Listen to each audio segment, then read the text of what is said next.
Hello, everybody. Hi, everybody. Welcome to Sabado night. Good evening, y'all. We hope you guys are had dinner or something, having dinner. You can eat while you're watching our talk tonight. Welcome to our house, and we are thanking you for welcoming us to, well, wherever you are.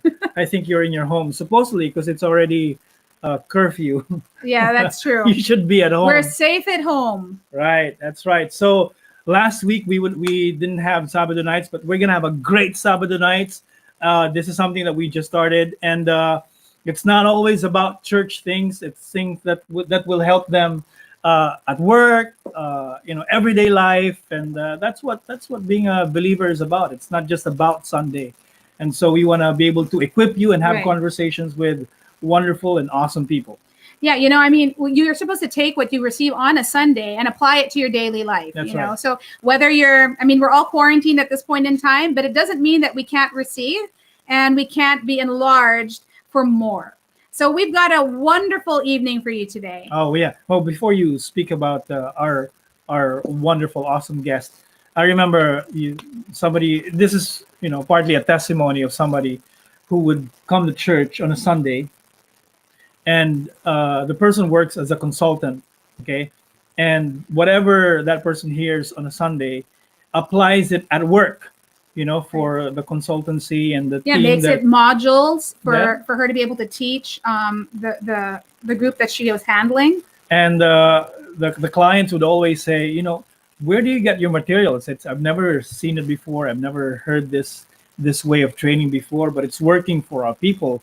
And only only to realize that she gets whatever she's hearing on a Sunday, and then makes it work for her on during the week for the different clients she works for. So hey, if that's something that'll help you at work, we're all for it, because we want you to increase in every way. So, the very first time we had Sabado nights, we had Marvin Guillermo with us. And I believe that you were able to learn what to do in this time financially. And, it's actually something I believe you're going to have to hear again and again and again. Yeah. But tonight, we have a special guest, a friend of ours he's in Florida right now, in Orlando. So early morning for him. Yep, really early. In fact, it's a blessing that he's able to join us, because it's about 7:10 in the morning over there. But he's wide awake, he's alert. I believe he's got a lot to share. He is Pastor Stephen Webb, and he is the connection pastor at Elevation Church in Orlando, Florida. He used to be the expansion pastor at their base in Charlotte. And I believe that, all the years that he's been doing this, in fact, he pretty much started that position. And Yeah. That's the amazing thing, is that as we get to hear from him, and maybe you've got questions on leadership, I believe that you're going to be equipped. These are not going to be things that are conventional or traditional in any way. I think he's one of those people that's an out of the box thinker. And that's the type of person we need to hear from in this time. So if you're ready, Yeah. welcome with us, Pastor Stephen Webb. Come on, Stephen. Come on in. There you go. I can hear the applause. It's amazing. Hey, we've Thank you. got people. A lot of people are listening in. Got shout outs over here. And by the way, shout out to Vincent. Yeah, to From Pastor Vincent Pastor from Malaysia. Vincent from Malaysia, Activation What's up, Church. Whoop, whoop. Vincent, man. There you go. He's there. Yeah, in fact, that's how you got to meet Pastor Stephen, right? Exactly. He invited us to go to KL.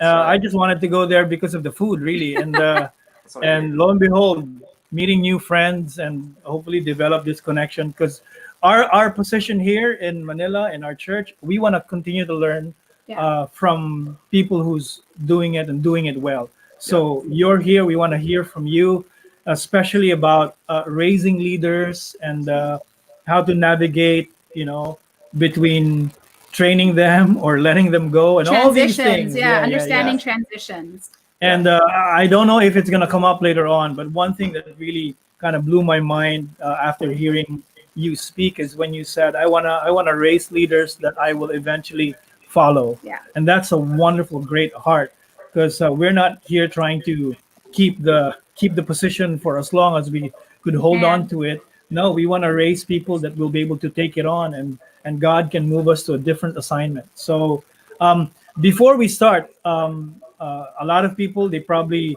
know your pastor, but they don't know this Yeah. Stephen here. So tell us a little something about you. Yeah. Oh, yeah, that's true. Everybody knows the other Pastor Stephen. So I am the other Pastor Stephen. And I'm so glad you clarified that too, because I'm so nervous that, it's a big letdown when you say Pastor Stephen from Elevation Church is coming on. They're like, that's not the same guy. His beard looks terrible. And I work out though. I'm not as big as he is, but I do pretty Mhm. good. Yeah, work on your guns, man. Work on your Yeah, guns. I feel good about it, So, let's see about me. I'm married. First of all, that's a big deal to my wife Lauren. Yes. And I'm supposed to probably have a picture in this room somewhere. I have a lot of pictures of my kids in our office here, but and then I have two kids, 5 and 8 years old. Stellan is my son, and Summer is my daughter. She's the older one. She's 8.5 and 5.5, and that's 99% of my leadership job right there is that crew. And then on the side, I do some stuff at Elevation Church, but yeah, I have my family. I love my family. We do a lot of stuff together. I've been in Orlando, by the way, for only maybe 5 months. Was in Charlotte at kind of the mothership, so to speak, at our headquarters location. We all kind of office centrally there, where we have 9 locations. And I was there for I think a little over 9 years, and Wow. then just decided, hey, let's kind of shake the whole thing up. We had 19 locations at the time. I had been able to be a part of starting 10 of those. And then the 11th one is Orlando. And I was like, let's go do that from Orlando. So that's what moved us down here about 5 months ago. So we're loving the wintertime beach trips. We're now springtime beach trips. We were at the beach yesterday. I don't know if I looked tanner, but we did that yesterday. So anyway, life's good. Life's good. Well, I'm glad you can go to beaches. I think we're still restricted here from We're restricted for a going while. anywhere. I'm sorry to say that then. I did not go to the beach. I'm sorry. I won't say anything fun.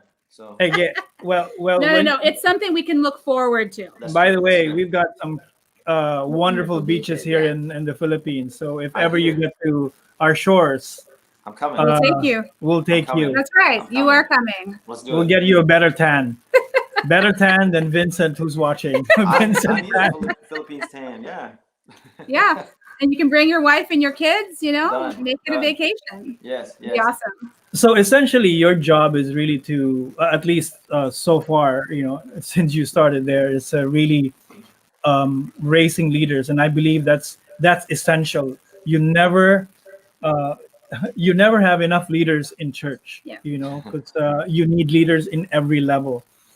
So in the local churches that you've been starting or helping start, and in the way your culture in the church, how do you identify, and how do you decide to train somebody or say, okay, I'll take this guy on? Well, okay, before you answer that, I guess this goes in line because you used to be the expansion pastor. That's Right. true. And I don't think a lot of people have expansion pastors on No. staff. No. So firstly, what is an expansion pastor? What were Sure. you doing for them? And then I guess that can lead into Alvin's that's question. right. So Yeah, what was that's the expansion great. pastor? Yeah, thank you. Because I feel like a little bit of that context would be helpful. Because to your point, not everybody has 20 locations or a budget our size or something like that. Maybe Right. not everybody's going to put campuses across state lines. Or in our case, we actually have one just right across the border in Toronto, Canada. So it is different. The expansion pastor definitely was just invented. I know other churches have them, but in our case, we kind of just stumbled into it. I got originally hired because people around the world started to kind of hear about our pastor and hear about our church. And our executive pastor, he said, "Hey, I'm going to hire you to come over. Will you just like answer that phone when people say, 'Hey, I want to have Elevation Church here'? You have to figure out what to do about that." So, and it was about that vague. He just had figured out, and he gave me a little hand motion. That was my job description for 5 or 6 years. It was just, I don't know. So very cool. A lot of trust, obviously, for him to give me that. And then, but that started with just answering some phone calls, talking to people that are doing what we're doing now. They were just watching on, YouTube or different devices back in the day before all this became kind of popular and normal. What would that be? Probably 10 years ago now. And Wow. And then people were like, I want that here. How do we do that? And we don't necessarily put a campus in every town that everybody wants one in. And this is before the EFAM that we have, or the Elevation Online campus that we have now, which is only a few years old. But I still had to come up with some sort of like response to that. So long story short, or shorter, I would be tasked to talk to that person who was interested, and then we'd build a relationship and work something out. And frankly, I'll just be honest with you, my job was not to say yes to everybody. I actually took it on myself to say no to as many people as possible. Wow. And the reason is, the gospel is for everybody. I think everybody needs to hear that again. We always need to remember that. The gospel is for everybody, but that's not necessarily the same as the church leadership role. I just wonder how many people, when Jesus walked down the beach and picked the disciples out of their fishing boats, how many guys did he pass up? And so so don't hear me say that when I say no, I was saying no to the gospel. I was just saying no to who's going to be the catalyst or the linchpins in building churches to represent that gospel. So my goal and my job was to say no. I didn't make a lot of friends, in the early days. They're like, I thought Elevation was going to help me out. Like, no, we are. You can watch online like you're doing now. And then, over time, we started to build up some relationships with different people that would then go from a group of, like yourself. I would look at a screen like this on Skype back then, and there would be 2 people. Then I would say, hey, why don't you put 40 people in your living room, and you'd call me back. And they'd think I was nuts. 40 people, there's no way. But then they'd put 50. And then I had one guy over actually in Florida. He's probably one of my favorite stories of a campus start, that he put 126 people in his living room. And wow. Don't hear me say that's like some Florida mansion. That is a 1-story house with 4 bedrooms, relatively typical house over here. And he put 126 people in there, have people parking in his grass.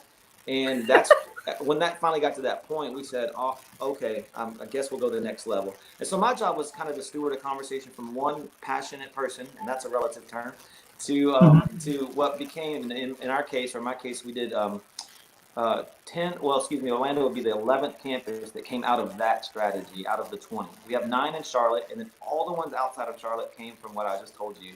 And so to your point, Alvin, that question is, like, how do you pick those leaders? Again, we had thousands upon thousands of people would email us or call us, but we don't have thousands of campuses. And for us, I guess also, let me clarify, I think you know this, but maybe help me with the language here, the difference. So we have campuses, like our campus in Orlando, at least for the 7 weeks we existed before we went into COVID-19, was averaging about 850 people. So that's a campus directly tied to the central church. So we're all one church. Other people might call those churches. So just so you know our language on that case. So anyway, we have 20, campuses, churches, whatever. And 11 of those outside the city of Charlotte came from that strategy I talked about. And then so there I would, to your question again, I had to, I guess, pick some leaders and know who's good and who's bad, so to speak, and have some conversations. And I'll tell you though, the first thing that stuck out for me, I mean, there's a few things that kind of hit really quick. This is something I feel like maybe God's gifted me with, or again, our church is a large church. We have a pretty good gravitational pull. So people are coming to us more than we have to kind of cold call. So I admit that that's a bonus that a lot of people don't have. But either way, I feel like initiative sticks out pretty quick. And I got a feeling, again, I'm just assuming here, when Jesus is walking down the beach picking disciples out of their fishing boats, I got a feeling he was picking the hustlers, the ones that were working. I don't know if he's picking the dude on the beach, kind of sipping on a drink while he's just waiting for his fishing pole to do the thing.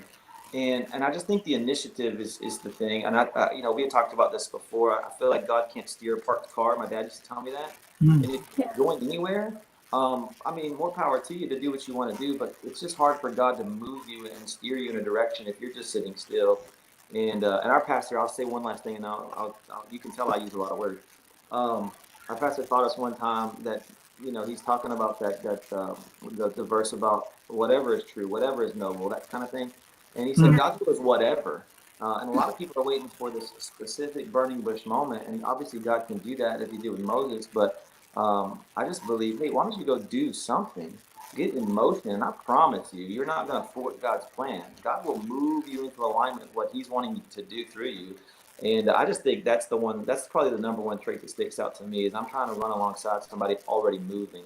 Because it's just real, it's just real hard to get people to move. But you can get people to move when they're moving. And I feel like that's it's not just more efficient leadership. I feel like that just is leadership. The other one is parenting.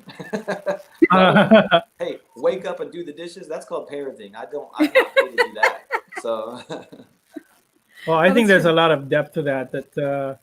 Um, um, because while you were mentioning about Jesus choosing the disciples, Yeah.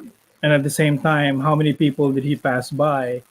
Uh, it does not mean that they're not called for leadership, but it may not be leadership in the church. Because a lot of people think that, oh, right. in order for to be somebody, I need to be in there. But I think the church is so much bigger than what's happening inside the church.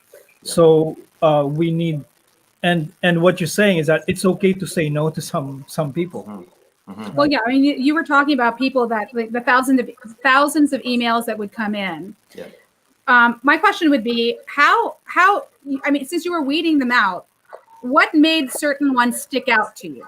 Yeah. You know, because I mean, then that's when you begin to look at the people that you've been training and say maybe this is the best fit for that particular group. So what were some of the things that you were looking at when you were going through those emails? And because it's hard when you're looking at somebody's email, they're just writing to you. I mean, and I'm sure you'd end up having a conversation like this eventually, but Hmm. what made those certain things stick out for you? That's a phenomenal question because it's such a true thing that everybody glosses over. Because you're right, I did not have a phone call with 1,000 people, Mhm. and so thank you for asking that. So I think there's the thing people do. So that's the initiative. That's in them in motion. But then Yeah. also, Yeah. what are they? What are they? What's coming out of them when they're in motion? So like their culture. So I can feel pretty quick, and I think everybody here too could feel pretty quick. You can almost smell it. Um, I'm looking for gratitude, honor, and generosity, and those are the three main epic cultural points of our Wow. church too. You won't find them on a document anywhere necessarily, other Yeah. than those of us who've taught on it. I might have taught on this actually when I came to KL last year. I'm not sure, but you can feel gratitude in an email very quickly. When the Oh email wow. starts, hey, was so excited to watch the sermon last week, or this sermon spoke to me. I got a question for you. The fact that they're referencing something that you contributed or your church contributed, that just reeks gratitude. If it's, Yeah. I was told to talk to you because because you're the guy who can get me a campus at my town, that doesn't sound like gratitude. Yeah. So you can feel That's that true. very quickly. Honor is where you esteem value, you give value to people. And again, when people sign off their email, to your point of email, I'm just sticking with email in this case, that's a Yeah. great Yeah. Yeah. question. But when people sign off their email, hey, thank you. I know you're busy. I know you've got a lot of people probably asking for your time, whatever. I just really appreciate you taking the time. That's gratitude, but it's also honor because they go, hey, I see that you're valuable. And so I want to Right. just, and me noticing you, noticing me, that is something I'm grateful for. So gratitude is just like baseline. Honor is this thing that pushes up, and this thing that comes out of honor, I think, is generosity when they give of So themselves. good. Some people would mail me a gift card, which is ridiculous. I just talked to them on the phone. Other people, of course, would say, hey, you know, and no matter what happens, my family's going to continue to tithe and trust God with our finances, and we're going to tithe through Elevation Church, even though we live in Ohio, which for us at the time was, 600 miles away from Charlotte or so when I had that conversation. Because our first ever location that I'm talking about, not campus, but like that little group Uh, of people, was in Ohio, not in Charlotte, not down the street, not in some good looking mhm. area. It was in Ohio. And so, and you just have to find a map if you don't know where that is, but it's just not like, it just didn't fit the mold. But all that to say, this person was being generous, and so I can feel those pretty quickly. I think most of our viewers can feel that pretty quickly. You can smell it, you can hear it, you can sense it pretty good, and those are the game changers. That doesn't mean, by the way, just to kind of bring it full circle, that doesn't mean I didn't answer an email from somebody who was rude or entitled. Yeah. But it meant that my response was going to be a little bit shorter. I'm not flying to visit them very soon. Yeah. And you could tell, you could really tell. And well, I can tell you stories on stories of some of the leaders I'm talking about, but those are three things that I continue to teach on now. And I do think if I was to visit a church, whether it be in KL or Singapore, or wherever we hung out last year, to any place I get to be over here, I feel like I think those are three elements that might be assumed or expected from leaders, but not taught or enforced from Mhm. leaders as much. Yeah. Yeah. I think sometimes we think gratitude and generosity is something that our grandmothers taught us, and then that's good enough. Um, and my grandmother, she taught me that. My mom too, but I didn't hit ministry puberty until like 30 years old, and so you know, these are things. Manners is not the same as a culture of gratitude. Let me say it that way. That's And true. and so that's why I feel like saying them over and over, communicate, reinforcing that value of gratitude. I'll say this one last statement. You asked another question, or we talk about something else. Pastor Stephen taught us, this is one of the first things I wrote down in my notebook. My first time that we had a meeting at Elevation 10 years ago, when I came on staff, and he said, gratitude opens doors. And it's amazing how when somebody's grateful, that other person will pick up the phone. And you know, there's somebody watching that wants to get a phone call with the pastor of somebody great at Hillsong Church or Elevation Church or the government, whoever, somebody important. And that it's amazing how those hinges get greased up real good when you're grateful, Wow. and honoring of that particular person or organization. And I've just seen that. And then sure enough, now that I'm on this side, you know, kind of as a gatekeeper of sorts with different people, sure enough, that'll grease the wheels with me too. Is just, are you grateful? Do you understand that, you know, everything you've been given is a bonus? And it's not gratitude for the stuff you have, like your car or your house or your shirts and stuff. It's just gratitude that you have breath in your lungs, that God somehow called and qualified you. That's a game changer if you can start at that place. That's why I think gratitude is the foundation. It's not something to aspire to, it's the foundation. And from that foundation of gratitude, all of the good things flow out of your life. So Wonderful. That's great. If people are listening, those are really treasures that we need to take note of. You know, being grateful, honoring people, and also being generous of yourself. And mhm. I remember because we mentioned Vincent here, and I think he told us a story. I don't remember all the details, but I think he just sent you a message in IG or something, Yeah. and then just out of nowhere, he just felt like, "Yeah, I wanna connect and see if I'll get a response." Mhm. And then he was surprised he got a response from you guys, and then later on, you invited him to go, and you treated him so well. So talking about doors opening for Yeah. somebody who's open, Yeah. maybe that's a concrete example for how you welcome certain people and impart. And he was not after becoming a, you know, an elevation church. He just Right. wanted to learn from you guys. Can you Right. can you tell us how that relationship started? Because that opened the door for us to be Yeah, speaking to you now. that's true. That's true. No, you said the whole story. That's really it. It was that simple. And I think it's funny. I know you're not asking necessarily for this reason, but some people hear that and they're like, "Yeah, but what else happened? Did he mail a check, or something?" It's like, no, no. It's just that again. That's the heart of our pastor Stephen here at this church. And then it cut. So then, of course, whatever you know, wherever the you know, or how would he say, whatever walks in the leader runs in the people. And so if That's so Pastor Stephen good. in this case leads out of a place of gratitude, honor, generosity, those things, then theoretically, and in our case, we see it practically, it overflows into the people, in this case, the staff he leads. So that's just it. We just know that for a blip on the radar, just for a minute in the grand scheme of things, Elevation has some sort of influence right now. I don't know how long that'll last, but right now, we're still only 14 years old as a church, which is still, I mean, that's, I think, half the age of like a Hillsong It's church. image. And so we're a young church relatively. So but our influence doesn't seem to match our age, you know. And Pastor Stephen from the beginning is like, listen, I don't want to screw this up, so I just want to make sure everybody knows it's not us, it's God. And so that's just the thing. So when somebody like that calls or texts or messages, even through just Instagram or something, not even like direct, you know, well, we try to respond. We can't, you know, we're not flying everybody over here. We didn't do that for Pastor Vincent either. But it was just it was a response to, hey, I'm going to honor your position. You're taking a leap here. You definitely have this gratitude coming out of you. It's in your language. We can just feel it. Awesome. And I mean, hey, you also there's a part of it maybe that's like luck. You just hit us on a good day where we saw out of the 12 million comments, we just saw your comment. It could be that too, and I don't think there's anything wrong with that either. I think you can call that luck or you can call it favor. It just depends on if you're a Christian or not. So, It's true. It's um, true. you know what I True. mean? So I think that's a part of it there. But anyway, so but that's it. It's exactly what you said. And he took this bold step and flew over, which is honor in a weird place too. Some people wouldn't think that. They'd say it's a big investment on his part, but but man, for him to put that weight and financial backing, like it takes some effort to get from where you Yeah. left to where we live. That's a different level too. Like he really honors our position here, our voice, what we've learned. And so, oh man, I guess when he shows up, we better deliver what he thinks we have. And it's kind of funny, but it's like that puts a unique weight on you, right? You Yeah. know, and so that was part of it as well. Like he's like, oh, I'm coming. And oh, okay, well then come on, man. And so then by all means, I cleared the calendar. I told my wife, I think Vincent can clarify this. I think I rented a car because at Elevation, that's another thing. When certain guests come, well, it can't be in my little beat up truck. Maybe we did put him in my beat up truck, actually. Anyway, we generally try to rent a car. I definitely paid for his coffee though. I definitely did that one time. And try to get him good At the seats in the very least, yeah. auditorium and all that kind of stuff. And but at the end of the day, and a lot of you've done the same thing. I can wrap it into this kind of thought though. At the end of the day, we just want to host people. It's not visitors, excuse me, it's guests.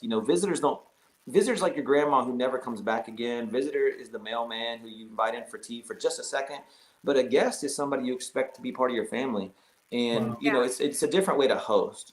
And so when we have people come to either our city or to our church, we're going to host them as if they're coming into our house. So, here's the fridge, there's the restroom, throw your coat on the bed and then make yourself at home. And we want to do it that way, not like just polish everything up just from the front to make them, make a visitor kind of go talk about us good on social media later. And a lot of that's and you've done that because you've hosted people in your house. You've seen what we're talking about. And then funny thing is, and this is how we met, but as soon as I don't know how long it was after me and Vincent met, but I don't know, let's say 6 months later, now we're over in KL with him and he's doing the same thing. Right. He's dropping us around everywhere, putting us in a hotel, buying us coffee. And, it's just it's that fun camaraderie, that relationship that, and frankly, we talked about church a little bit, but not all the time. And, and it wasn't just a business trip on either end. I don't think. I think it was a collaboration among, similar spirits, trying to do essentially the same thing in the world, which is spread the gospel, but through our unique context. So we're just trading secrets. And I just thought that was a cool thing. That's a cool dynamic. So. You mentioned something very interesting that, and I noticed even when we are with our senior pastors, Pastor Paul, Sister Shadi, and Pastor Giselle, Pastor Maylene, that when we're together, it's not always like delving into the treasure and church. It's not always talking about Bible stuff. It's talking about life in general, and that really imparts to us. And you can see that in regular relationships that actually go long-term relationships where you're not pressured to be revealing something awesome all the time, and that's wonderful. I see that in you guys as well. So even that time where I think he even bought us coffee, Vincent, one time, and we were in that table after you guys spoke the first time. And we just struck up a conversation, and I was there's something that you guys imparted in us. That's why we ended up being here right now. One thing though I wanted to ask, and I'm sure we'll go to other topics, is that you said that you are in a peculiar place, the church, I mean, of influence for a young church. We can relatively say a young church. But I know it also comes with some great criticisms and people saying this and that. I remember Pastor Stephen preaching one time about somebody telling him that he's not qualified. His name was mentioned. I'll say this name, and first thing that comes to mind. And one thing that the first thing was unqualified. And I'm sure there's more of that. Sure. But how do you guys as leadership, and how does Pastor Stephen handle criticisms like that, or things that may not be as pleasant, not as encouraging, being built up at all? Sure. No, that's a great question. Well, first, again, I'm not him. So how he processes it on an internal level that we don't see, I don't know. I know he works out a lot, and I'm sure that has something to do with it. I do know he's got a punching bag in his basement. He's got boxing gloves. I know that he does that. So I'm sure that could be part of it. But even to preface your answer, like he's been real vulnerable with our staff over the years, and I think that's a cool thing as well. I know on some level, leaders as a whole, even a dad among his family, probably needs to put up some sort of strong, stable presence, and I get that. And so for sure he does that as well. But I do think part of the processing and also part of the leadership development for the staff and the people that he has influence over is, you know, his ability to speak vulnerably, you know, within a certain context, of course, knowing who's in the room or who's not in the room. But he's been real vulnerable to say, hey, I'm processing this, I'm feeling this way. That story you're talking about, I mean, I've heard that story from him no less than 10 times. So, you know, because he's processed it through staff, whether it be a large meeting or 10 people in a room or whatever. So, so I think that's part of it as well.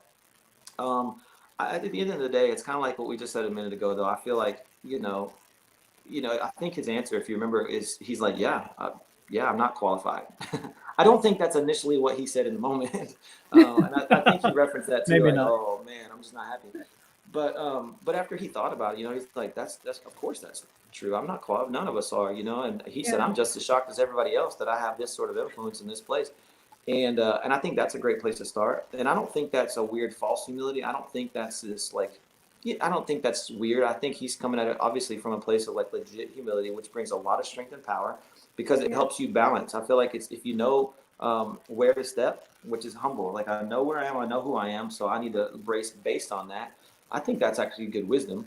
You know, so a lot of us that, but at the end of the day, he agrees with that statement. The rest of us do too.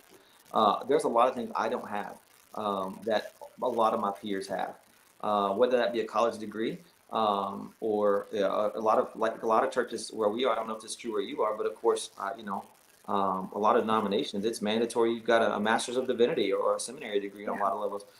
He has that. I don't have that. A lot of our staff doesn't have that. We're not qualified on a worldly level or preacher level to have certain things either. So it's not arguing back and forth, yes or no. It's kind of bringing the statement of like, does that matter? Because if I'm called, then I'm qualified. And you don't know what Jesus said to me. And I don't know what he said to you, but I'm going to trust that whatever it is, y'all are on the same page. And you need to trust that me and Jesus are on the same page. And I just think it's kind of like that. And again, for me personally, I'm a little bit more like you said earlier, like bold or, you know, out of the box, or I would say things a little bit harsh, you know, blunt. Just a little bit. I'm going back to that Jesus on the beach. You know what I mean? Like, how in the world is he going to take some like over the top? Like Peter was as rough as there is, but you know, he took him in and he said, "Let's go do stuff." That's what he said. He said, "Let's go do stuff." He didn't say, "Let's go to class for the next 3 years and then we'll think about doing stuff." He just, "Let's go do stuff." And for me personally, that it's not a scripture reference. It's more of a what I see is a picture of, man, if when Jesus calls you, then that right there is the indication that you're qualified. And then along the way, you'll get training. You know, remember the 3 years that Jesus walked around with the guy, that was training, but he didn't train and then check box you're qualified. He said, let's go right now. And that's definitely how we operate as a ministry as well here. Like we don't have, it's kind of silly. We don't have like long classes, you know, to qualify different people to do different things before they can come volunteer. We naturally have background checks and things like that to maintain obviously certain level of safety or excellence or whatever. But a lot of people from the outside have come in to see what we do in the church, and they're shocked that we don't have certain, you know, Bible schools or whatever. And that's okay. Those things are great. And then for us, we feel like what we do is fine. But a lot of ours is based kind of on that Jesus on the beach, like, hey, let's go. I'll show you what we're gonna do, but you're just gonna have to catch up. And that's what I'm saying. When Jesus calls you, then that qualifies you. And I feel like the more you have to argue with other people about what Jesus said, the less you're doing what Jesus said. So if you have to always clarify your calling with somebody else who's not called in the same way, then I feel like that's the distraction. That's the problem. And so again, going back to Pastor Stephen, to his credit and to what we all know, because we've hopefully read the book. If you haven't, go grab the book that references this story that was written for that story. But grab the book Unqualified. He's like, I'm just going to stay in the place of what God called me to do. And I just don't have a lot of time to argue what your assumption of my calling is. I'm just going to go do what I'm called to do. And by all means, if you don't like it, there are no less than 1 million churches in the United States. Knock yourself out. And as harsh as that is, and I would say that, I'm not saying he's saying that. That's where I get really blunt, you know. But, you know, not everybody's called equally. Not everybody's called the same. Not everybody's called the same way. And praise God for that. Can you imagine this guy preaching on stage at the same way Pastor Stephen did? You know, this guy can't be next to a hospital bed all the time with different people. I just have a different Enneagram number. I have a different personality profile. So, but that's okay. We're all, you know, uniquely gifted. So. Yeah, and I mean that's the thing. You know, we that's why we need one another, because every joint supplies. You know, we're not. It's not a cookie cutter Christianity. Yep. You know, God uses all sorts of people. I mean, really, if you look at it, I guess we'd be considered the foolish things of the world. Amen. You know, and Yep. and God uses the foolish things of the world. Exactly. And so, I mean, and that's not a bad thing. One of the things you were saying, and I realized this is what it is that sometimes we compare callings, and we know that comparison is a killer. Totally. You know, because if I'm trying to look at, let's say, even with husband and wife, Who's more called? Or or whatever. who's more called, who's better at doing something, one of us will always be better at something else. That Because would that's be my what, wife, of course. No, okay. I know it's Mother's Day tomorrow, and it's good. No, but you know, if we're not here to compete, we're here to complement. That's actually something we say even to our staff, to our leaders, is that, you know, we're not here to compete, we're here to complement. And I have a strength, he has a strength, and hopefully his strength covers my weakness, and my strength covers his. You know, and that should be the way it is for the rest of the body. But I agree with you when you say, like, well, if you can't receive from this house, there are other houses that are good, and that would be a perfect fit for you. You know, maybe that's why you have you're kind of, it's this off put by what we do, is because, you know, it doesn't fit here for you. That's okay. And you know, and that's okay. Hey, and listen, listen. You'll find the right fit. And as funny as it sounds, I think that spoken in the right tone, in the right context, is a way to honor people. Yes. Because we care about your place in Christ and your place in the church, not your place in our church. So we would say our church is for anybody, but it's not for everybody. So, and you need to know that. But again, I know that if you say it the wrong way, you know, and somebody takes a soundbite of this video, then I can come across pretty rude, you know. But it's a place of honor. Like, listen, we love you, but if you need to go somewhere else, let me tell you. I know when I first came on staff, by the way, our church had to have we needed to have 3 church names on our tip of our tongue. And so I need something for my youth, and I don't like this church because y'all don't have the right thing for my youth. Great, Forest Hill Church is great, man. Go over there. Right. And it's that place, but it had to come in the right tone, in the right context. That, hey, listen, you know, we just want you to find a place where God can use you to do something through you. But I do think that comes from a place of honor as well, if you can do it correctly. And I think people could. It's that ego thing of like, no, everybody's got to stay here. I've got to like convince everybody that this is my calling for you, and it's like, it's not how it works. So wow, you know, I wasn't a pastor yet. This is like years when we transferred to a new location, and I think I was still helping out the ushers, and one senior usher who's elderly and has an authority. I mean, used to work in the government. I remember somebody came, and the service already started. Somebody came and started asking questions. Are you denominational? What do you believe in? Are you this? And he started spewing like theological stuff that I didn't know how to answer that. So there's one guy who was walking around and said, hey, can you help us? Somebody is asking about our church, and I can't really answer. So he comes in, he repeats all his questions, right? And he was kind of impressive with the words that he was using. And this guy who was just calmly listening and said, okay. When it's his turn to answer, he said, if you don't understand, or if you don't like us, we're fine. You see that hall, you see that cinema over there? They have another church. Yeah, I can usher you to that church. You want me to bring you there? So that stopped the conversation right there. So that was very interesting. It kind of alludes to what you were saying. No, I mean, because people can be very aggressive. They can be very offensive, as well as being, you know, abrasive as you have a conversation with them. Even if you're trying to be kind and diplomatic in your answers, but even then, you know, years ago we had somebody who came to the church, and I was standing at the door. Actually, no, somebody came to get me because they're like, this guy's asking all sorts of questions, and he's coming against everything that we're doing here. So I went outside and I had a conversation with him. And I mean, he was really aggressive. I said, sir, do you come to this church? And he goes, no, but what you're teaching is wrong. But I said, well, until you come to the church to actually hear what we're saying, I said, then I don't know what you're complaining about. I said, there are other churches to go to. And so then years passed, we never saw him again. Now he's very active in our church. He came back a couple of years ago, very on fire, loves everybody, you know. And so it was just funny. I guess it just gives people need time. to allow God to adjust things on the inside. I mean, we believe that God has a place for you. You know, he has a Yeah. church, a local a community for you. Right. But you need to recognize that because because the local community may not even be your preference. That's Right. true. You know, We're because loud. Our music is loud. yeah, we It's are not for loud. everybody. And I That's mean, so we have mean. people That's so going. offensive. That's true. Well, I mean, and hey, we do a lot of elevation stuff. I mean, Yeah. we do a lot of elevation worship, and you know, so I guess if it doesn't fit for you, it's okay. We'll help you find another church. And there are lots of churches around us. So we're like, you know what? Why don't you try this church? If Sure. they might be, you know, a bit more of what you're looking for. That's right.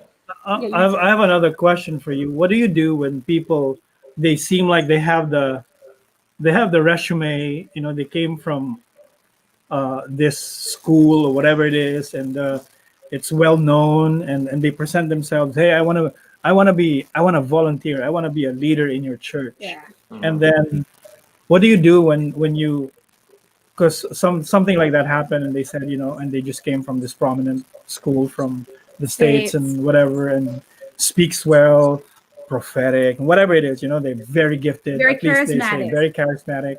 And so I said, okay, well, what's he gonna do? What assignment? You know, obviously he's like wanting to speak to people on the platform, and I just said, well, why don't you just show up next time? Let's build relationship with other people and see. And what do you do when people present themselves and they feel like, and then what do you do with that? Do you tell them to go ahead, speak, or do you give them an assignment that may not be in front of people yet? I mean, yeah, maybe Right. to add to that is, what would your process look like in building your leaders? You know, because I mean, these people aren't. It's not necessarily bad, but maybe they need a dose of humility. You know, I mean, but so it's now just How do you helping balance them, that? find the right fit, as well as teaching them to be humble and to serve. I mean, that's really what we're there to do, is to serve. And I guess that means in any capacity. So what would that look like with you guys? It's like, how do you, what's the process you take them through? So, I mean, I think you said it in your answer. Listen, I don't think you can ever be called beyond that of a servant. You are never promoted beyond being a servant. You are never paid beyond being a servant. God never calls you to do anything other than serve. And again, I think that's that foundation of gratitude. When you know that, then I'm going to serve because of grace, not to get grace. And so, especially if you've gone to that big old Bible school and you've thumped that Bible so many times and you know every translation of the Bible, then by all means, the first thing when you come to my church is not, hey, I got a word. It's like, show me the broom, you know, put me in the worst. Which one of the kids' classrooms has the least amount of volunteers in there? I'm going to go do that, you know. And anybody that comes in real quick with a word, that, at least for us and for me specifically, is going to turn us off instantly. Not in a minute. It'll turn us off instantly when somebody says, hey, good to meet you, I got a word. Awesome. Go put it on a tape and listen to yourself. And in the meantime, I'll give you a broom to hold while you listen to yourself talk. Like, that's part of that mean stuff I was saying. That's the blunt thing where I come in and say blunt things. So, but that's really it. And that really is our process. We had a kind of a ministry training program, we called it. It was a 6-month apprenticeship. And since then, that's gone away maybe a year or so ago. But that was the same. People had a nice resume, and they would apply. We want to come to that church. Awesome, come on. And you know what? Our apprenticeship even paid. Not that you do that. You don't have to pay to come learn from us. We'll pay you, and we'll basically put you on staff for 6 months. Now, after 6 months, we're not guaranteeing you a job. We could say, well, that didn't work out, and go do something else. But the point is, even in that process, I'm just saying exactly what we did then too. They're like, awesome. So we're going to do this, and then here's what you're going to do. And it's going to be all service related. Well, I got this resume. I want to be a worship leader. I want to sing with Chris Brown.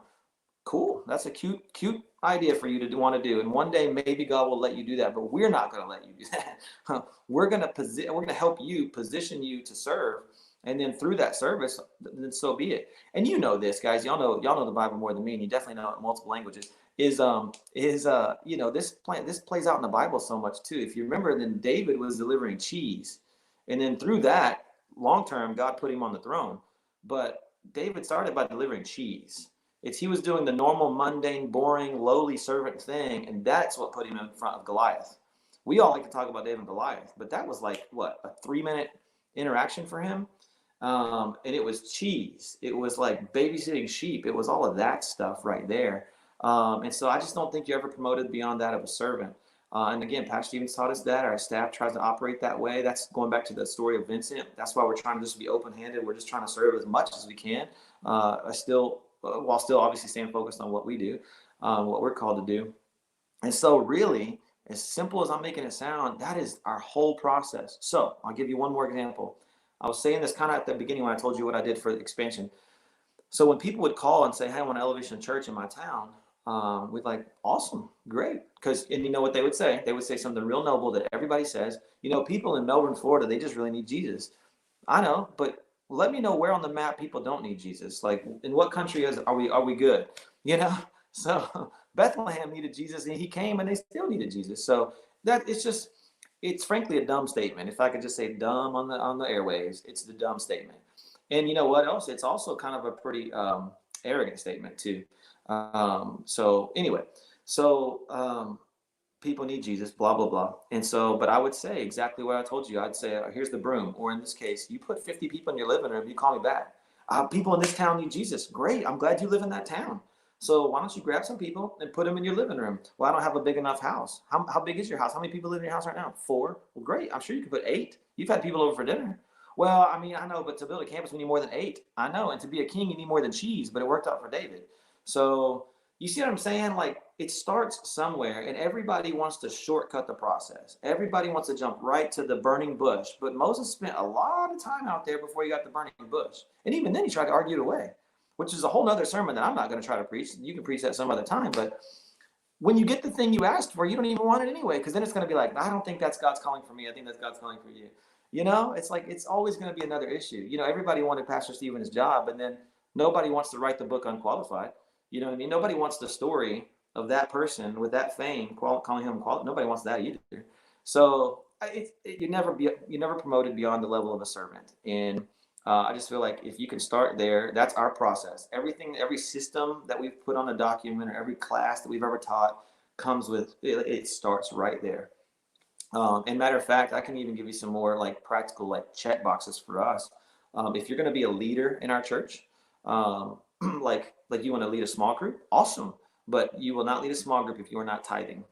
So now I know country to country that could be different or whatever, but generally here, we do all right over here with jobs pre-COVID-19 at least. You're gonna tithe. You're gonna trust God in the area of your finances. We're not gonna go babysit the decimal point. Well, I don't know how much money you make. We're not babysitting that. I'm looking again. It comes out of you. Generosity is something that comes off of you. It's like a cloud in a good way. And so we're gonna know. And we track that. And again, in our country, we're able to do that. I don't know if that's able to do. I know in some countries you can't do that. But like, that's a checkbox. If you're going to be a leader here, that would be a checkbox thing for us. I know here in Orlando, we have a lot of people who want to be in a small group or lead a small group. Anybody can be in a small group, but to lead one, you have to already have been in one currently, and you will grow out of that one. So again, I got a word, man. I want to do one for single moms. Great. What group are you in now? And then from that, we will then multiply into the single mom group you want to lead. And so we have things like that as well. But you see how it always starts at the contribution level. Because we stress at our church, we stress participation over membership. I think you're only as deep as you do. What are you doing right now? Don't tell me you want to go deeper if you're not tithing, because that's about the deepest thing you could do. So, and so we'll start at that level of like servant, contribute, participate in what God's already doing before you tell me your big plans of what you want him to do later. I could just I'm on a soapbox. I could just rant all day on that. You guys. Oh yeah. No, I mean, we can just listen to you. By the way, some of the things that you would write to that small group of people that you kind of minister to, and we're glad that we're privy to it. There's a lot of gold there that you're speaking, and you can. I've seen you like just read through a list of 1, 2, 3, 4, 5, and those are gold as well. So, by the way, for the people that are watching us, drop your comments and reactions, and if you have questions, you can ask them. We don't necessarily promise. We're not promising that we'll be able to get to it, but just some shout outs like Pastor Guts is watching as well. who was with me in KL KL. when we went to see you. We have John Yes. Huertas. We Yes. have Yes, Earl and all these people. Just we thank you for they're all saying, you know, it's amazing and it's wow. But Good. speaking about somebody who has a servant heart, Yeah. okay, who's not after that platform in front of people presenting himself. I think that you're a perfect example of that, Stephen, because you, like I said in the beginning, you have a heart to raise people who would Yeah. be out there, but you're not trying to present yourself or say, watch me so that, you know, you Right. do this well, but that's a kind of heart we want multiplied. I want that kind of heart Yeah, we do. for us, you know, as leaders, because it's at the end of the day, it's not about us, you know. If people get us but less of Jesus, that didn't work, Yeah, right? it's true. Yep. So how do you process that in your head? Where do you get that, you know, that it's a passion for you to just say, okay, you're ready? Because I remember you saying one time that I'm not gonna quit on people until they quit on me, or something to Mhm. that effect. At least that's how I wrote it down in my notes. I don't know if you actually said that, but That sounds good, that's man. how That I sounds great. that's how I received that. But so in terms of your leadership style and raising people, give us a short, like an idea of how you do it. Yeah. Um, yeah, how I do it. That's a different question, isn't it? I do, first of all, like, just to set up that context, I do believe this. And one time it was quoted very conveniently. You know how you're quoted conveniently? It's like, well, you said you wanted to do that. So I think that's not always fun. And, you know, and so even though we all, you know, preach a certain statement or belief, you know, when somebody wants to use it against us, there's still going to be a little bit of pride in there. So I admit that. That's fine. And I'm great now, because now I live at the beach anyway, so it's fine, you know. So I live across the street from Disney World. It's not a bad place. So however, what I said, and what I try to practice is, I always want to build leaders that I would end up wanting to report to. And I do feel like that's just how the world works. You know, there are people on this planet older than the president of the United States, which means the president of the United States now is your boss, you know, in some way, right? Just go with me on the context here. Or let's take it in like your retirement account, you know, or your finances. At some point, there's a kid who just graduated college at 25, whatever years old, and he manages your money. But you used to manage their money when they were your kid. You know what I mean? At some point along the way, everybody's kind of going to get over promoted, overstepped, and it's just how the world works. It's just a cycle. Okay, at some point, the best player in the NBA or the NFL will have their records broken. It just happens. So my point is, instead of dragging it out long, why don't I just close the gap quickly? So I try to run towards the gap. And if somebody's going to pass me up when I'm 40, which I'm 40 now, just for everybody's context, when somebody's going to pass me up in leadership position, whatever, at 40, well, then I might as well run in the other direction and try to make it 35. You know what I mean? And then by that point, all I'm doing is behind them, pushing them, which I think is a lot easier than pulling people. So personally, other people, you know, need to stay in their role or their position. And by the way, I'm not talking about quitting a position. I'm not talking about stepping down or retiring early or any of those things. I'm just saying, in the place of what would that be? Influence, positional influence or something like that. I'm trying to personally, that's just my thing. We don't teach this at Elevation or anything. I don't even know if I have a great scripture reference for you, but for me, I want to like close that gap quickly. And so I don't know. It's probably when I was about 32 or so. I had just come on staff, maybe I'd been on staff maybe a year, and somehow that hit me. And again, it wasn't a teaching or something. It just hit me that, man, that guy's pretty good. I'm like slowing everybody down here. So and it came through these people that were calling, trying to be, you know, leaders around the country for us or whatever. And they just were better because they speak the language of Ohio, or they speak the language of Florida or whatever. I don't. I'm in Charlotte. So at the time, so that's where it hit me that I just needed and wanted to do that. So from then on, it just became kind of an endeavor, a life's mission, whatever, to put as many people at my level and then push them beyond me as I could. Because at some point I will report to them. Either they will run my retirement account, they would literally be my boss, or something. And so since it's just going to happen, that realization has to get there. Now, by the way, that does not cost you any wisdom. It gives you wisdom. Because some people think if somebody moves into a higher position over you, all of a sudden they have different authority or whatnot. And that may be true on an org chart, and they may make more money than you. But man, at some point, I do believe that God knows where that wisdom came from and where that position came from. They know whose shoulders they had to stand on to get there. And so, and again, you can't say, you know, well, I got him there. You can't pay your bills with that. I get that. But internally, you can kind of gain some confidence to say, man, I'm trying to build something here. And if you're always on top, you can't build what you're standing on top of. You know what I'm saying? It just doesn't work that way. So I'm always trying to build. By the way, that's what this hammer tattoo means. A bunch of our staff at a couple of locations got this, and they invited me to join in with them. I got the biggest one though. Theirs is all like this small, but I got a big one. So that's what that means. We're builders. We're builders of people. We're building the church. And so anyway, my whole goal is to jump in and push people ahead, close that gap, push people ahead. And one way I do that is just give people authority. So to answer your question, I know I gave you a lot of context there. Two things that I'm always trying to lead with is high trust, high trust, high trust. I'll say it 100 times, high trust. And then, but with that, high accountability. And I think a lot of times people want to give high trust. And then when things crap out, they go, oh, that guy's an idiot. Well, but you didn't hold them accountable, because that's what leaders do. You know, at some point your kid's going to be dumb when they get older if you don't discipline. I'm sorry, it's just going to happen. And even when you do discipline, they're your kids. They're still going to be dumb in some ways, just like you're dumb. And they get it from you, mom. You know, they get it from you, dad. So one, that's just life, right? So, but if you don't discipline them, you know, that's just like that. That just makes it worse. So same thing here. That's just accountability. You know, you can call it tattletaling as a kid, but it's accountability as a grown up. And so trust and accountability. Other people want to lead with wicked high accountability and no trust. Well, I think what that's called is micromanaging. So if it's just like, hey, you got to do it my way, I'm just trying to hold you accountable, bro. No, you're not even letting me breathe.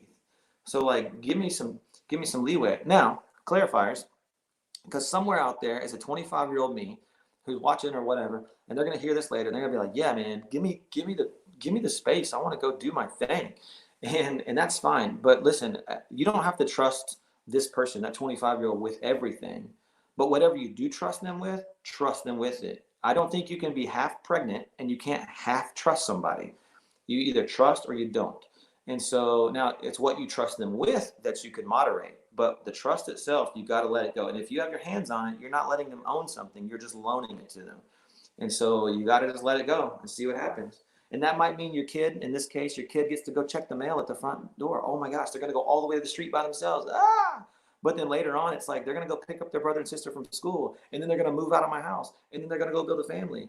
And so I don't trust my 8-year-old to go build a family, but I do trust my 8-year-old to go check the mail. And in leadership in our churches, I feel like there are people that can go check the mail for all practical purposes.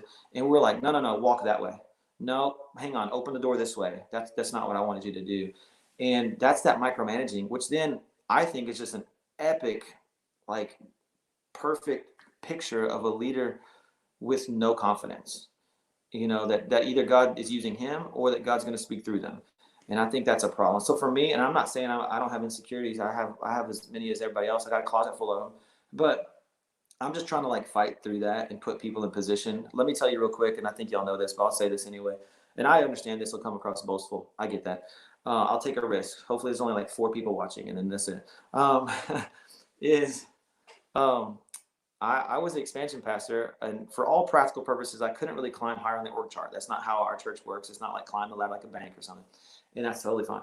But when this hit me too, I was like, man, I'm just not good at this or this, and there are plenty of things I'm not good at. And I was vocal about that with a couple of my leaders and said, hey, I'm just not good at this. I have been promoted. That's what I said.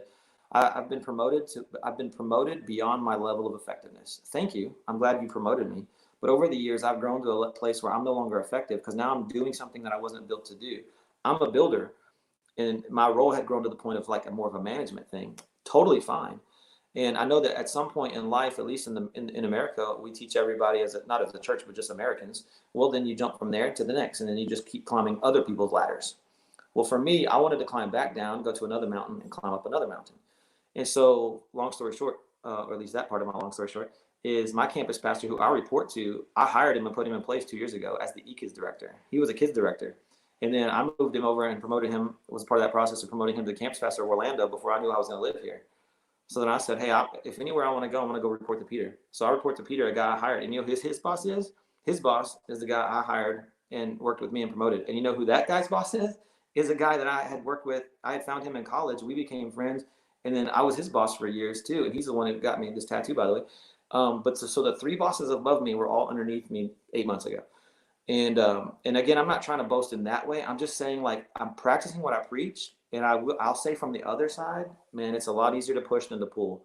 And so now I'm on the backside pushing everybody, like, what if I can loan the guy with better skill my wisdom?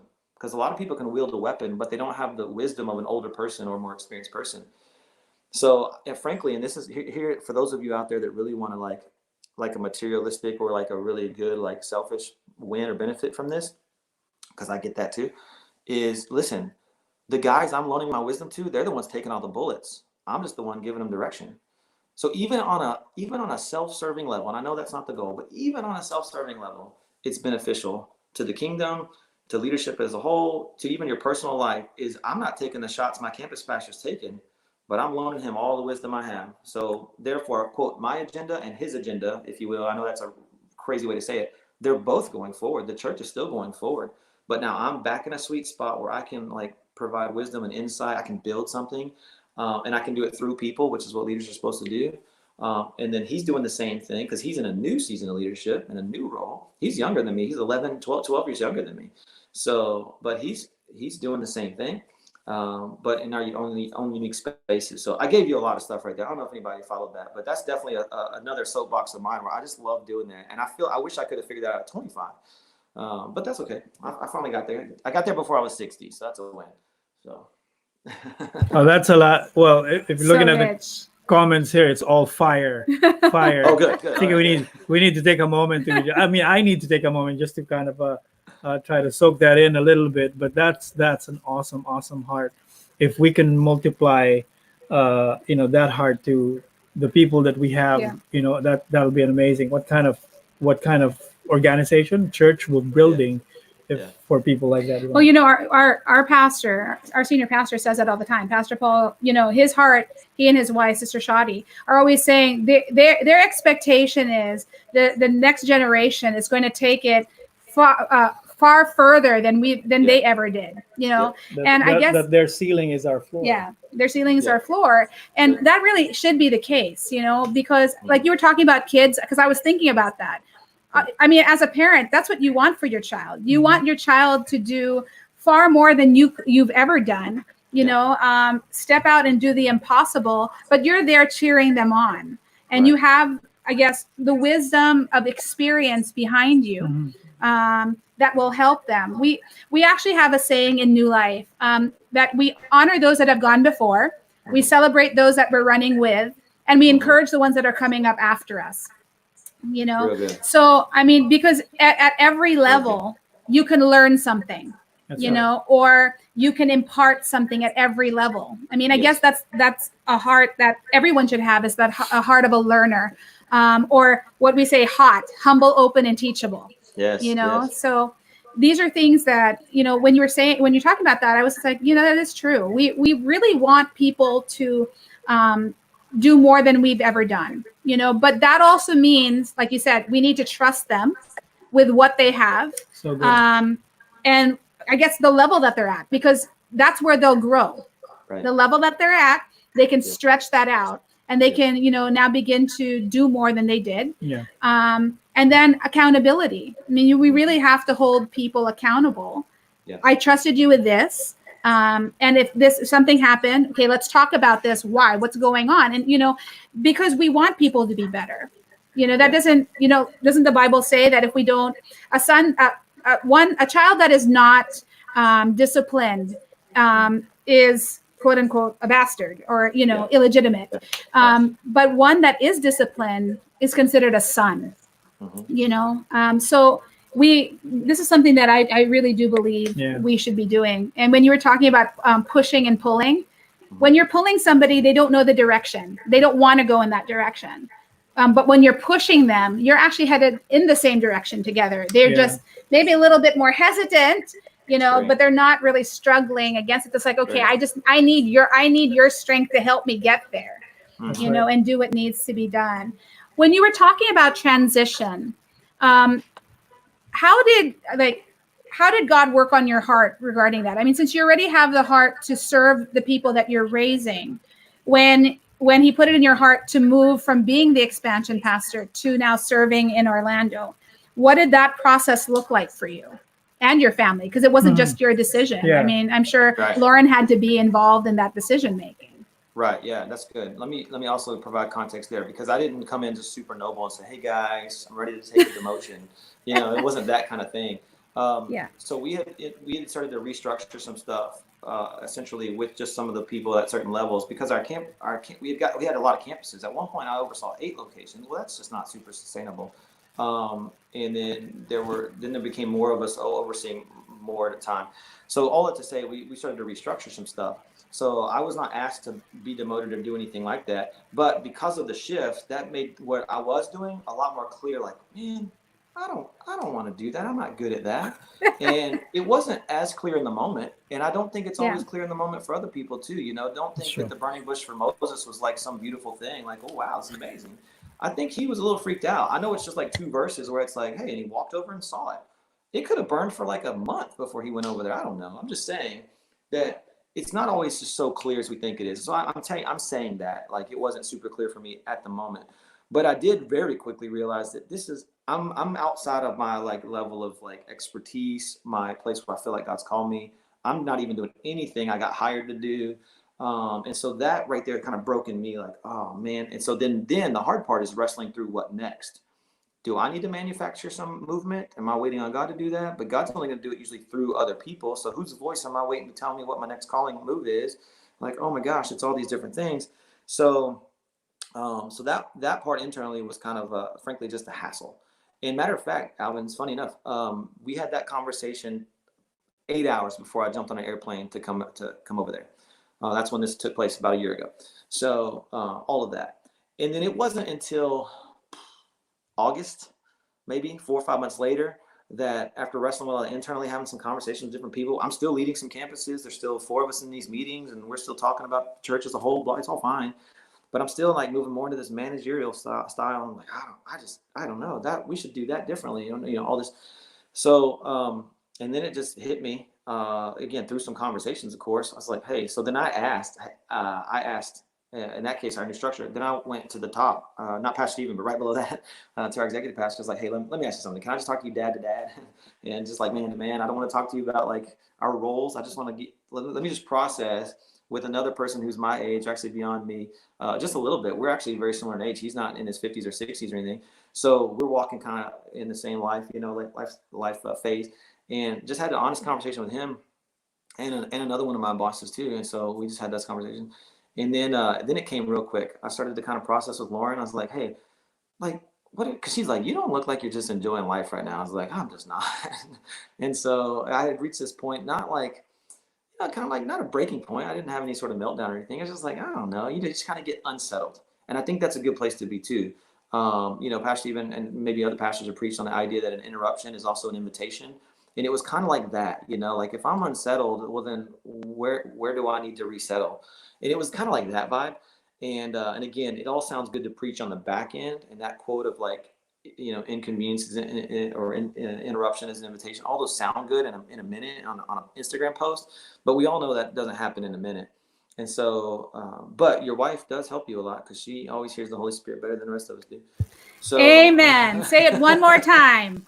So for she all the mothers, things, say it louder for the people in the back.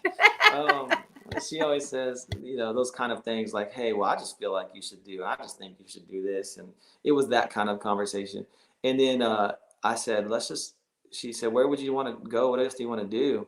And people had thrown out like, why don't you go do something up in like Winston-Salem or another one of our cities or Raleigh or other people started to say the other transplant type stuff. Now, I've always been willing to move, always. We've moved multiple times in our life across the country, by the way, not in the same city. We're not even close to from Charlotte. We're not from Florida. So, but in that process, it started to snowball pretty quick because then that's another thing that maybe the age part and the wisdom pays off a little bit because now I'm happier to move quicker. I think maybe as you're older, you move slower. People say that. For me, it's the opposite. I'm like, I kind of know enough now. I can make quicker decisions. At least that's how it works for me. So that's what we did. So I'll tell you, I flew down to Florida for an event at our Melbourne location, but I knew we were starting Orlando because I'm the one who started Orlando. This is my job. And I'd been doing this for a couple of years beforehand, kind of starting the thing up. And I said, babe, why don't we just move to Orlando? Let's just go join that team. Can you do that? I was like, I don't know. So I had to go ask permission. And they're like, you want to do what? It's like, yeah, I want to go. You want to go be like a groups director for Peter? I was like, yes and no. I mean, yes, I want to do something different. I want to build. I want to go down the mountain, climb another mountain, do something else. Yes. But do I want to like wake up in the morning and be an e-groups director or connections pastor in Florida? No, not necessarily. But nobody really wants to do a lot of things, but you need certain steps along the way that you don't like to get to the thing that you want to, that you do like, or to fulfillment, by the way. Nobody likes the steps of fulfillment, but we like to look back and say that was fulfilling. So I knew that. Again, I didn't know that at 25, but at 40, I was like, all right, let's do that. And that's kind of how it went down. And then we moved. We made that decision, and I got it. Excuse me. We made the decision before. I got it approved on October 22nd while I'm in Florida, by the way. My wife's not even here. I texted her. I called her. I was like, hey, so we're going to move to Florida next month. And then we moved, 7 weeks later. We had to sell our house that quick, and it sold that quick. And we profited off the house, even though we'd only lived there 2 years. And then we used all that cash to come down here and set something up real quick. Kids changed school. We got the kids in the right school that we wanted to get them into. The whole bit just like perfectly aligned, which you can't plan that on the front end. You just that's faith on the front end. You can call it planning on the back end, but on the front end, it's just faith. And it's uncomfortable. It's frustrating. But somewhere along the lines, we just had that like prompting, maybe y'all preached on that. Pastor Stevens preached on that. Like there's these little promptings, and you just got to pick one and run after it. And again, you can't thwart God's plan. You're not going to run ahead of God. He's not out of breath like, oh gosh, slow down, bro. He's never once said that. And I hate it when people say, I just don't want to mess up what God's got going on. Oh my gosh, is there a more arrogant statement in the world right there? So you can't do it. And I've always believed that and always known that, by the way. My problem is me. It's never like waiting on God. I have never had a problem waiting on God. Mine's like, y'all are just annoying me. I got to go faster. So I tend to be the opposite. So anyway, that's, I know I gave you a lot of stuff there, but that's kind of how it works. So we did talk about it. But at the end of the day, too, I will tell you this. We didn't have a 2-hour family meeting. Me and Lauren, we approved this on a text message while I'm in Florida and she's in Charlotte. And then I flew home the next day and we told the kids, we're going to live in Florida tomorrow. And they started crying. They went upstairs and went to bed. Okay. And then that's how, but they don't have a problem with their Disney passes now. They didn't have a problem with the beach yesterday, and just like you don't like the process of what you think it's going to be like, but yes, because you hadn't made it to the beach yet. And you would have never made it to the beach if you didn't just follow what God put in your heart. So I've just always learned that, man, follow what God puts in your heart. Because he put it there, by the way. It's not like some weird indigestion thing. That's true. I think even all the bad decisions that you think you've made or the bad ideas you think you've had, God will still use them. There's scripture that backs that up. Yes. And I just try to live by that. I know I'm sounding in a soundbite for a few minutes that I've got like this epic faith. I'm so clear on God's calling. I'm just saying that because I've got just a few minutes to talk to you. But if I look back, that is about how fast it went, though. As you look back, and it's even better. It's just better than it was before. Nothing was bad before, but now on the back end of comparison, because I don't think you compare on the front end, to your point earlier, comparison kills contentment. But on the back end, you compare and you're like, man, I'm so glad I did that because look where God brought me now. So, wow. So we're enjoying it. We love it. And by the way, just to close that loop, I said the word demotion a couple times in there. And first of all, I asked for it. I was never given it. I asked for it. And then secondly, it's not universal, but again, our pastor's generous. So he didn't necessarily say, all right, your pay is cut, your authority is cut. No, he's like, hey, you're a weapon on this team. Go be a weapon for that team. And so now I know that's not, I don't know if I would try my strategy at a bank or a university or something, because they will probably cut your pay and they're going to like take your email address away and stuff. I don't know. I'm not telling you it's universal. I'm saying for me, because our pastor leads with that heart of generosity and gratitude, and we've been making a difference together and all this kind of stuff. He's like, fine, go do that. It's weird. They thought it was weird, but it worked out for me at least. So. When you left, so did that position as expansion pastor cease as well? Or yeah, we don't really do the same strategy anymore. And again, that was my point. Remember, a couple of years ago, I had actually promoted the idea like, hey, can we just not do my job? I didn't say it that way, but I was like, can we just not do this system anymore? Because it really wasn't getting us. It had served its purpose and it had become useful. My job then became a job that started to look for new hires. That's why I told you, like, the people that are over me, I hired them and recruited them and developed them. Because my job had morphed into that and then kept going. And so that role had kind of died and we just kept doing it. Now I had the title because when people wanted to ask, because now people call the church, how do y'all do multi-site? What do you do? They needed somebody to talk to. So I just kept the title and people would say, go talk to that guy. And I did still oversee some locations. There were a team of 4 or 5 of us, and that would move all the time, but 4 or 5 of us that would oversee the campuses. But nobody replaced me because now our strategy, this is only the church nerds care about this, but our strategy now is to grow new locations out of existing locations. So That's good. you know, Yeah. the Orlando campus was like, we just threw a rock in a pond. We're like, let's go start over there. In Melbourne, Florida, it's an hour away. It's not close. Not for us, at least. It's not close. Toronto, Canada was our first one. Nobody logically goes from Charlotte to Toronto. That's not normal. But that was 2012 and 13. That was our first jump outside of Charlotte, which is that's where Expansion Pastor was kind of like started and invented, at least for us. But anyway, all that. Now from there, we will start other campuses in Toronto. From Toronto, we will start other campuses in Florida from Orlando. And so now every campus pastor, for all practical purposes, is an expansion pastor, theoretically. Yeah. And then if that were to happen, I would be leveraged as a consultant of sorts, basically, but not as an authority figure calling the shots, because now we went from having one expansion pastor to effectively having 20 to 25 of us. So, and that's church multiplication. So we just, that's where we are. So.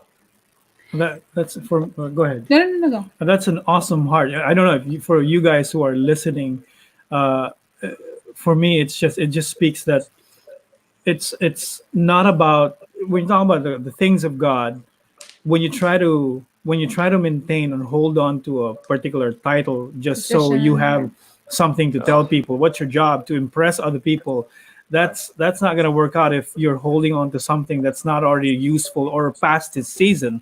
Otherwise, you'll end up doing it on your own works because the grace is lifted on your part. But the ability to recognize this is no longer the season for that. I'm okay. I mean, title is a title. It doesn't make you who you are. But to recognize your gifting as a, maybe I'll say it this way, as a blunt weapon builder, because you recognize you, and you're fine with your gifting, and say, hey, I'll be more effective if I'm this way. And to recognize and to speak to your leaders, that's something a lot of people, I think, need to adjust, because we have grown, even here, I guess, in this country, where it's highly westernized in our career projections, that it should always be going up, going up, going up. Well, the only way I see that is really in the scripture, that your life is like a path, your path, the shining sun, like the shining sun. But it operates differently in the practical world, where you think that you're equating destiny and calling with career targets. It doesn't necessarily equate that way. So for me, just to have that wisdom for you to impart, I mean, because you are living it. So for me, that speaks a lot of, because I think you'll be a greater help raising more leaders and being the one on top as well. Far more effective. And that's what, you're more fruitful, you're far more effective that way. Our pastor used to say, hold things loosely. Because if the season is over, the grace is lifted, and you have to let that go. It's also hopefully you've trained somebody to actually take that position from you, and whether it doesn't mean you're going up a career ladder, but like you said, maybe I'm going down this mountain because there's another mountain I need to scale. Because in that way also, one, you're operating in your gifting and your calling, but you're also beginning to discover what else is in you. Because sometimes we can get stuck with, oh, this is all that I know, this is all that I'm good at, but you've never given yourself the opportunity to try something different or try something new. And then you discover, wait a minute, that is also who I am. That is a part of me as well. So, I mean, I think when we had this conversation before, and I said, that really is humility, that to be able to say, well, you know what, this position, I mean, while it's great and all, I don't think this is where I'm supposed to be anymore. And I want to be able to serve alongside and with the people that I've raised, I've grown, I've hired, I've developed, because I see the potential of where they can bring it, and I want to be a part of that. Your part is only as big. What is it? Your part is only as big as the. No, it's something about part big as the person you play. You're only great because of what you are a part of. Yeah, that's it. Thank you. We say something like that. Quick. We say your own. The thing you're a part of is bigger than the part that you play. Yes. That's what I was trying to. I was like, wait a minute. Something great in parts in the statement. So figure it out. Figure it out. So okay, I have a question, because some people who are listening might be saying, okay, maybe that's for me. So I'll go to my leader and say, it's not working for me because this is what I want. How do you now distinguish between people who think they know what they want, or they're just really being, disobedient or something like that, Yep. um, or they think they know better and they haven't really followed and become accountable in the first one, and they Yeah. think Mm-hmm. it didn't work for me because Because I'm called here. I'm I'm not really I'm supposed to not be fully here. utilized there. Maybe my gifting is here. So how do Yeah. you now, as a leader, do you deal with Have you releasing navigate people that? or Yeah. saying no, that's not where you're gonna be. You're gonna be here. I want to see how you're gonna be fruitful. So how do you deal No, with that's that? great. So I don't know if I have a prescription, but some things I would say to, let's say, the 25-year-old who's an expert, or something like that, or I guess any age really, but like to answer that person, a couple of things that come to mind.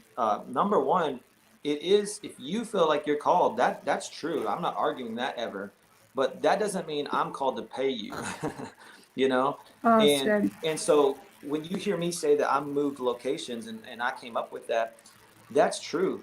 But the bonus, the favor is that Pastor Stephen and Elevation decided to keep paying me and letting me do it as an employee.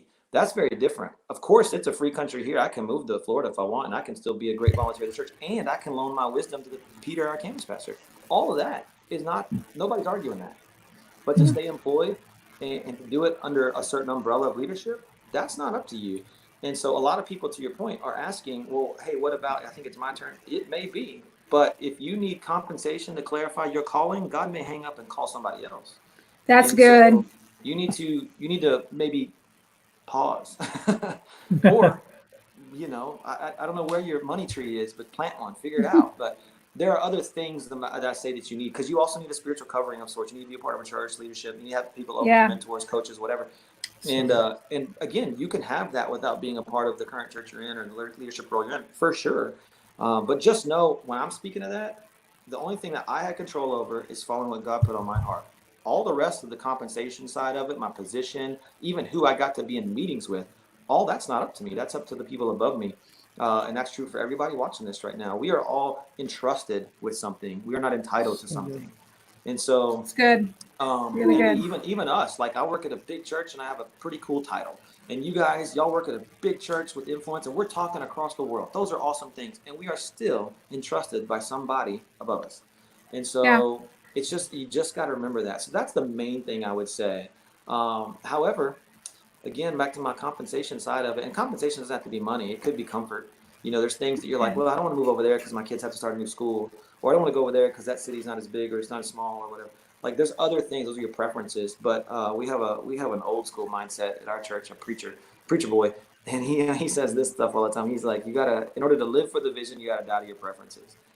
And so, Awesome. Wow. same thing. Awesome. If God gave you a vision, that's fine, but it's going to cost you something else. And so, what are you starting to light on fire? What are you killing? Or in Pastor Stephen's first book, I believe, The Sun Stands Still. Or no, it was Greater, right?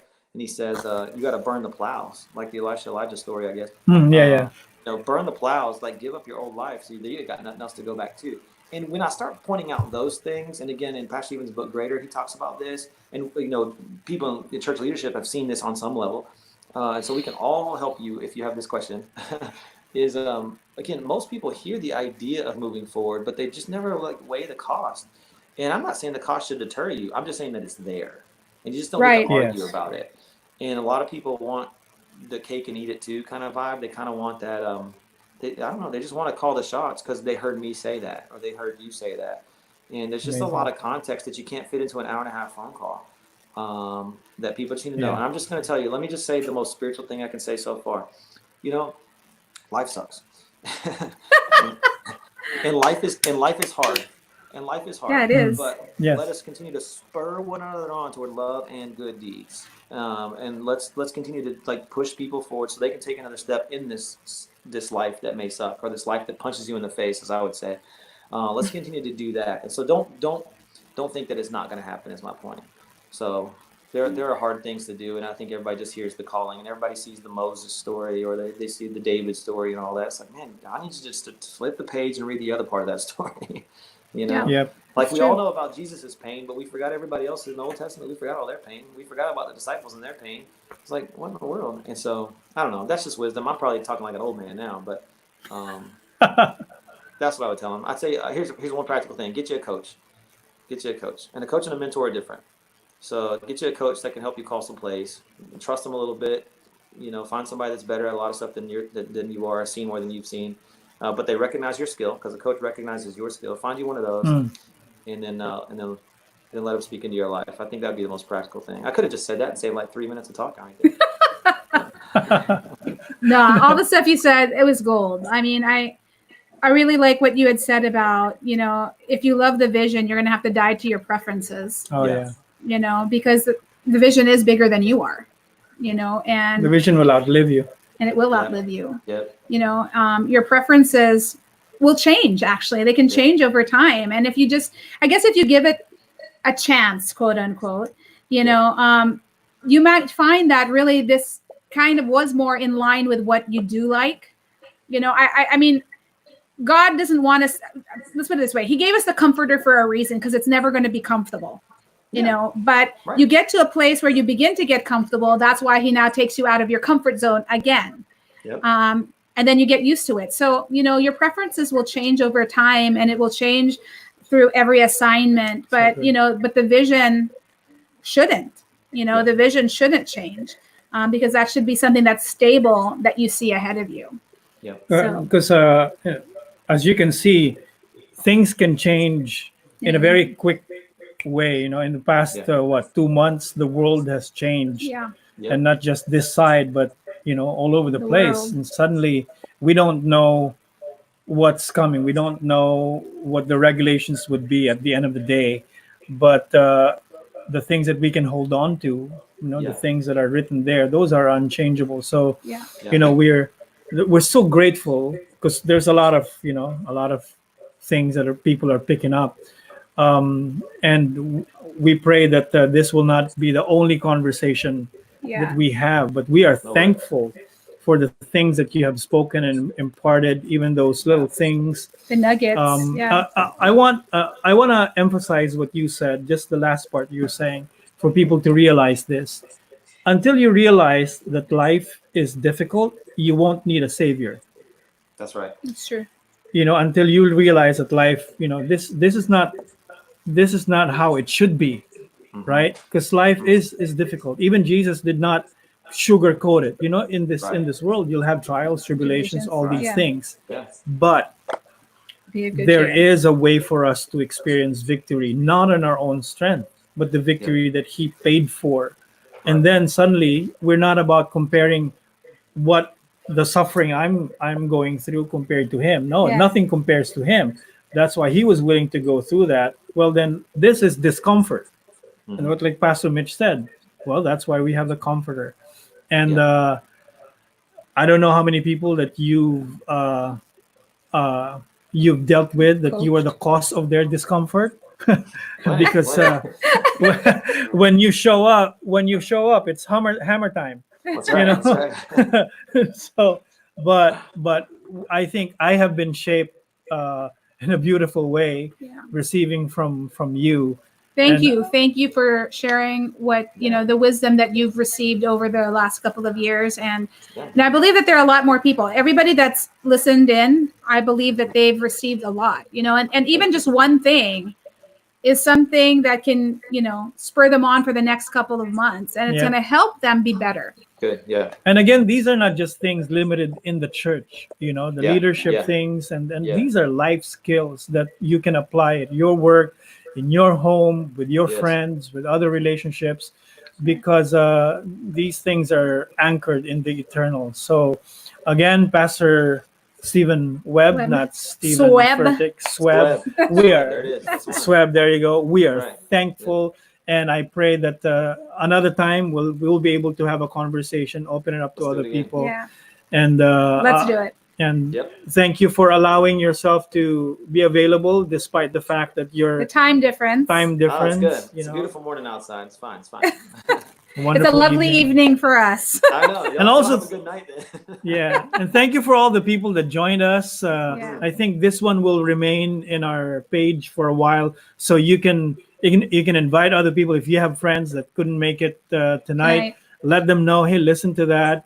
and watch out for this part or whatever it is. Share to them the things that you picked up, received. and then let them listen to it, because it's different when they're hearing it on their end. And so again, we have Sweb Sabado nights. Okay, this is something new that we started, and we're gonna have other guests for other Sabado nights. But for this one, we've got a lot of treasures and nuggets of gold that we can live by.